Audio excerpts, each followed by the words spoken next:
और आज मैं कहकर जाता हूं, केपी यादव ने इस क्षेत्र की बहुत अच्छी सेवा की है। केपी यादव की चिंता मुझ पर छोड़ देना, आपको करने की जरूरत नहीं है। भारतीय जनता पार्टी हमारे भाई केपी यादव के भविष्य की और केपी यादव को आगे बढ़ाने की सभी प्रकार की चिंता करेगी।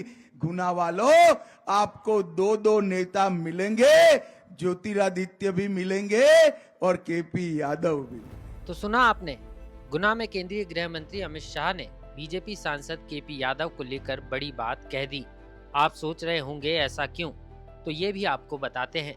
दरअसल 2019 के लोकसभा चुनाव में केंद्रीय मंत्री ज्योतिरादित्य सिंधिया के गढ़ में लंबे समय बाद किसी ने सेंध लगाई थी, तो वे केपी यादव थे, जिन्होंने सिंधिया को हराया था और कांग्रेस सिर्फ प्रदेश में एक ही सीट जीत पाई थी। लेकिन उसके बाद सिंधिया अपने विधायकों के साथ बीजेपी में शामिल हो गए और 2024 के लोकसभा चुनाव में बीजेपी ने केपी यादव का टिकट काट कर सिंधिया को दे दिया, जिसके बाद से ही केपी यादव के समर्थक नाराज चल रहे थे। कांग्रेस ने तो इसे यादव वोटर्स के साथ अन्याय तक करार दिया था। यही कारण है कि मौका और जमीनी हकीकत को भांपते हुए केंद्रीय गृह मंत्री अमित शाह ने गुना लोकसभा सीट पर सभा करने पहुंचे तो ये साफ कहा कि गुना वालों, आपको दो नेता मिलेंगे, ज्योतिरादित्य सिंधिया भी मिलेंगे और केपी यादव भी मिलेंगे। उन्होंने इस क्षेत्र की अच्छी सेवा की है, उनकी चिंता आप मुझ पर छोड़ देना, आपको कुछ करने की जरूरत नहीं है।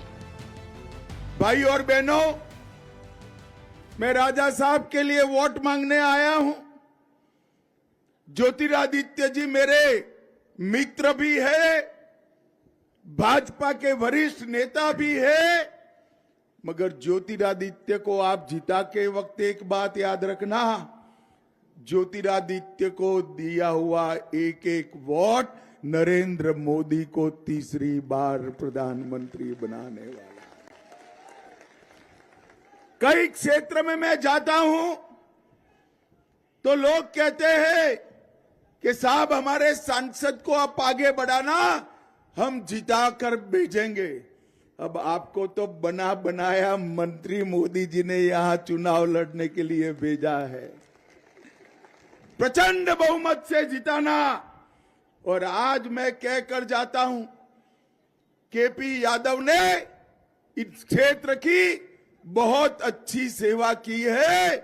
केपी यादव की चिंता मुझ पर छोड़ देना, आपको करने की जरूरत नहीं है। गौरतलब है कि मौजूदा सांसद केपी यादव के टिकट कटने से यादव के समर्थक खासे नाराज चल रहे हैं। यही कारण है कि गुना में अपनी पहली सभा के दौरान ही केंद्रीय गृह मंत्री अमित शाह ने गुना वासियों को ये स्पष्ट कर दिया कि गुना का नेतृत्व अब अकेले सिंधिया नहीं बल्कि केपी यादव भी करेंगे। ऐसे में देखना है कि खुले मन से केंद्रीय गृह मंत्री अमित शाह के केपी यादव के समर्थकों की नाराजगी को दूर करने के ऐलान से बीजेपी प्रत्याशी ज्योतिरादित्य सिंधिया की चुनाव की राह कितनी आसान होती है।